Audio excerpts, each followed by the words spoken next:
So when we give ourselves to God without reservation, it begins with an acknowledgement of our self-worthlessness or unworthiness. That's better than worthless. We all have worth, even in our greatest state of sin.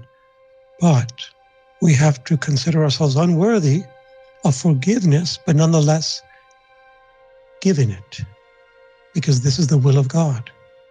Never wants us to despair, as long as we can breathe. Then after that, we do our best to make amends by prayer or whatever means are available to us. And then we put it in the past. And everybody else should as well. Why? Because what God forgives, He forgets. So if God forgives and forgets, and we don't, He won't forget our sins when we die that He has forgiven. He will send us to purgatory for a long time. Now, some people say, how can God forget? He knows everything. This is how. Suppose you love someone and they slight you. That hurts really bad because you trusted that person. As opposed to an enemy from the start, doesn't really hurt because you knew they didn't like you from the beginning.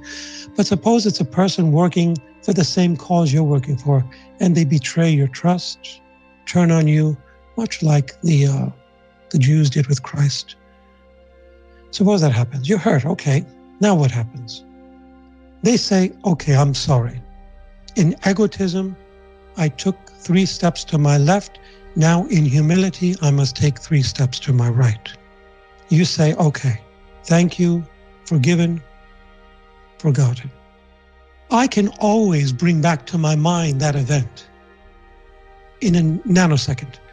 But because of that act of admission of guilt, call it what you may, of pardon, requested pardon, I choose not to call it back to my mind. I have that power because love is in the will and subject to command.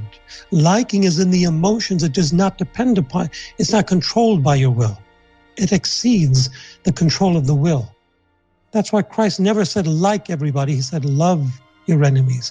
Bless those who curse you. Because it's subject to command, the will. So I can like things, I can love things I do not like. I can love people that hate me, just like Christ blessed his persecutors.